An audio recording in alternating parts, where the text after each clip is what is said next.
Olá, pessoal. Tudo bem com vocês? Vamos estar dando início à aula a respeito da segunda lei da termodinâmica e entropia.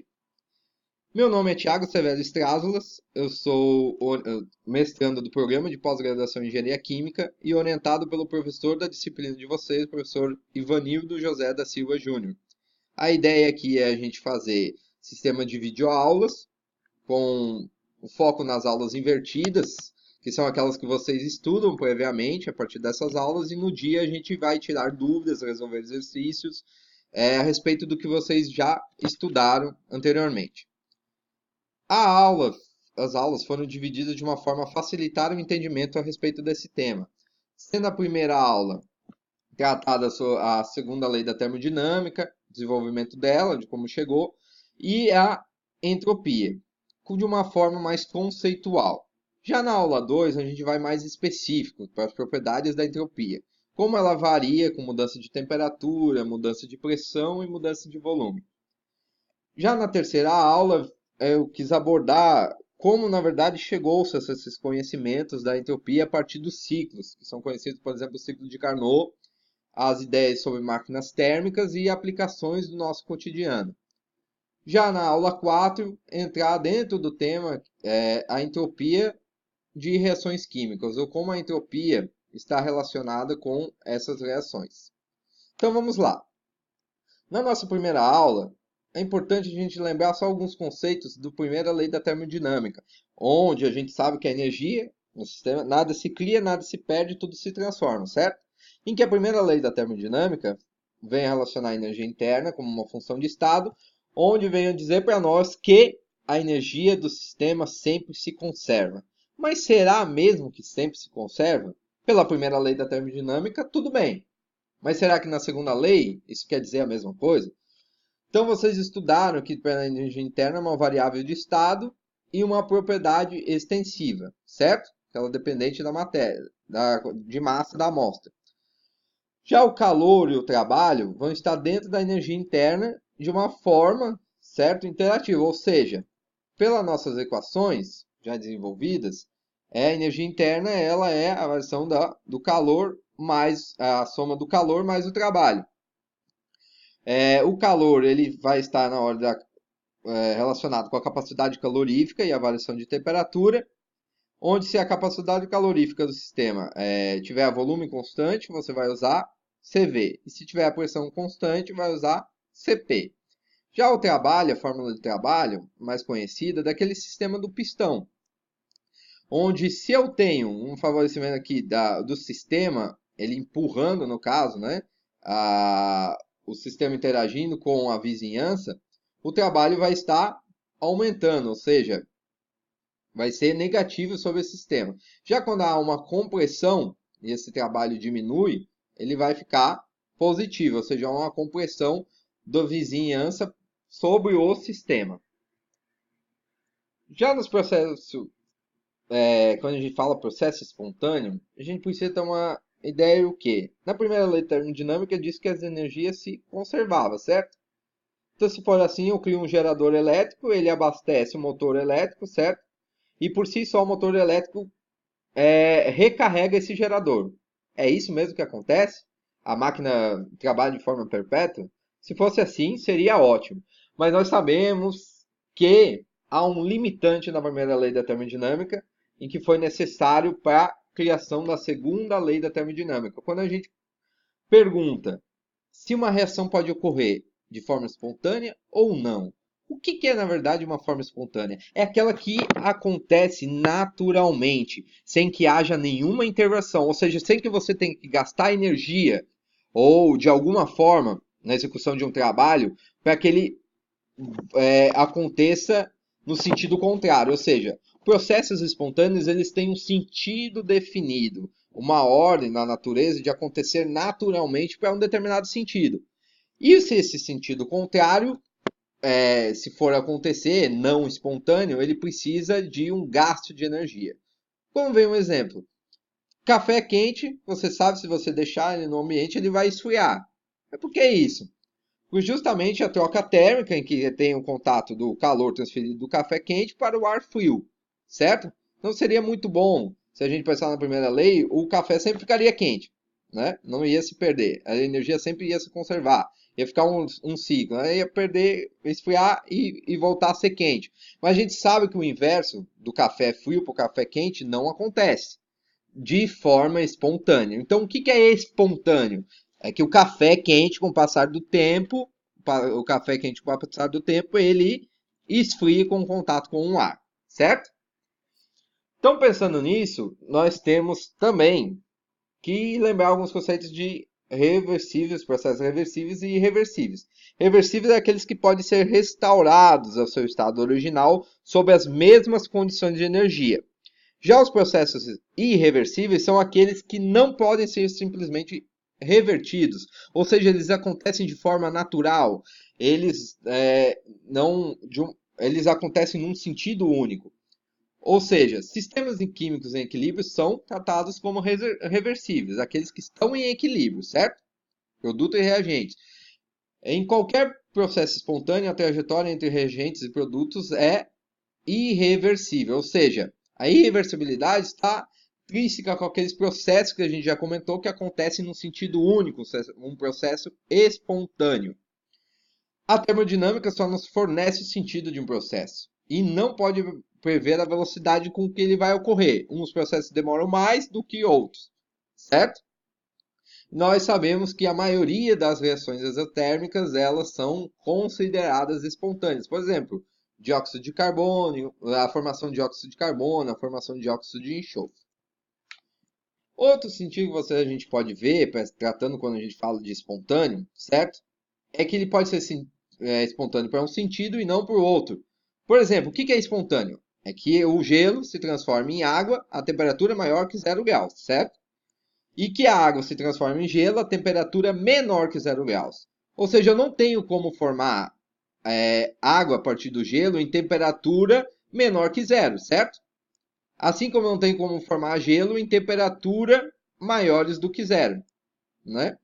Formar gelo de volta. Ou seja, o sentido único, natural, é que quando há uma temperatura maior que 0 graus, gelo vira água, certo?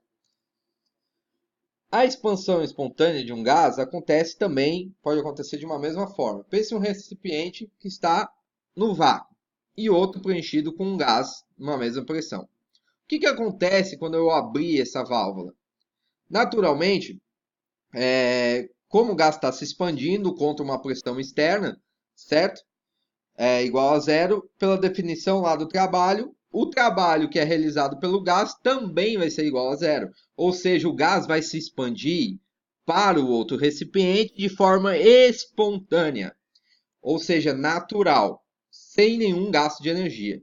Se eu quero que volte ao estado inicial, ou seja, eu estou querendo o quê? Que seja algo não espontâneo, ou seja, eu preciso gastar uma energia para que volte a esse estado original. Você sabe que se você fechar a válvula aqui, naturalmente ele não vai. O que estava no vácuo vai voltar a ser vácuo e vai ter todo o gás aqui. Não. Para que haja forma não espontânea, ou seja, eu vou ter que gastar uma energia para esse processo. Então, pensando nessa questão de espontaneidade, forma natural, ou aquilo que não é espontâneo gasta energia, vamos pensar o que é entropia. Então, o que a segunda lei da termodinâmica relaciona esses processos espontâneos? Vamos lá. O que vocês acham dessa foto? Por exemplo, tem um quarto totalmente bagunçado, desajeitado aqui, isso pensando no nosso cotidiano também, por exemplo, a casa toda desarrumada, e alguém foi lá, se incomodou com isso e resolveu ajeitar. Quem vocês acham que está favorecendo a entropia neste caso? Vamos pensar sobre isso. Quem pensou que favorecendo a entropia era o quarto bagunçado, acertou. Porque a entropia é uma medida da desordem do sistema. Ou seja, aquilo que acontece de forma natural é que se a gente não ficar preocupado com um quarto desarrumado, ele vai continuar dessa forma. Ou seja, ele vai continuar de uma forma desordenada. Ou seja, ele vai favorecer a entropia.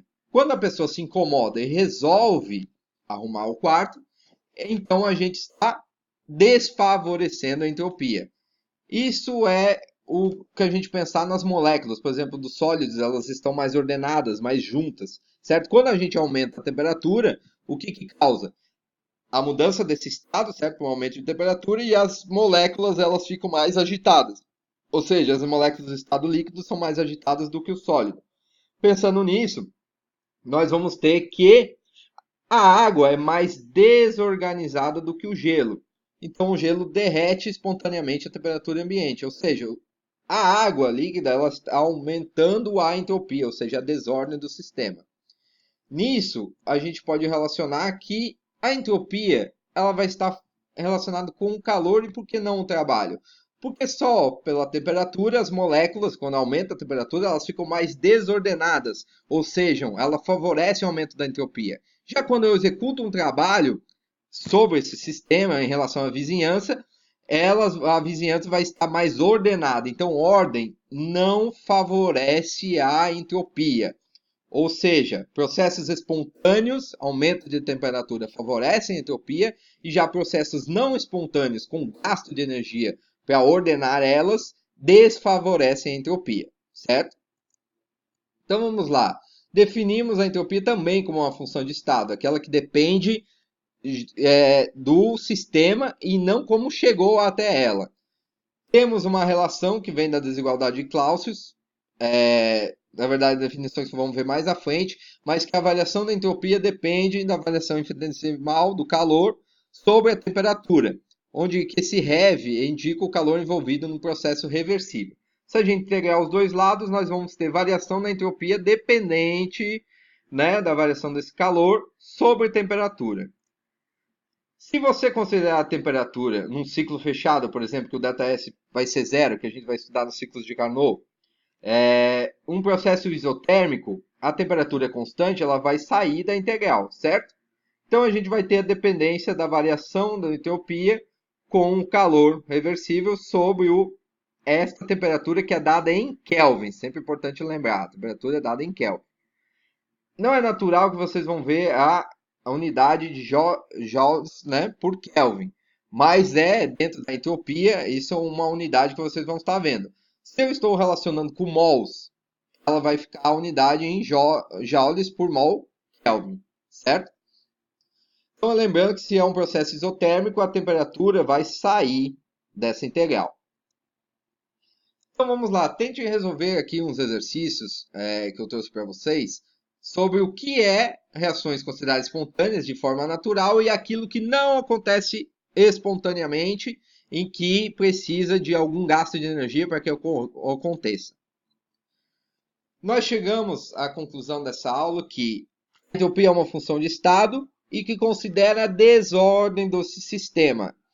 A matéria e a energia tendem naturalmente a se tornar mais desordenadas. É pensar no quarto lá desarrumado. Se você não se preocupar que seu quarto está desarrumado, sua casa está desarrumada, ele vai tender à desordem desse sistema, a ficar desarrumado. Quando você ficar vendo aquele quarto desarrumado não gostar, você vai gastar um trabalho, sua energia para arrumar ele. Ou seja, vai estar desfavorecendo a entropia, certo? Então a entropia de um sistema isolado sempre aumenta no decorrer de um processo espontâneo.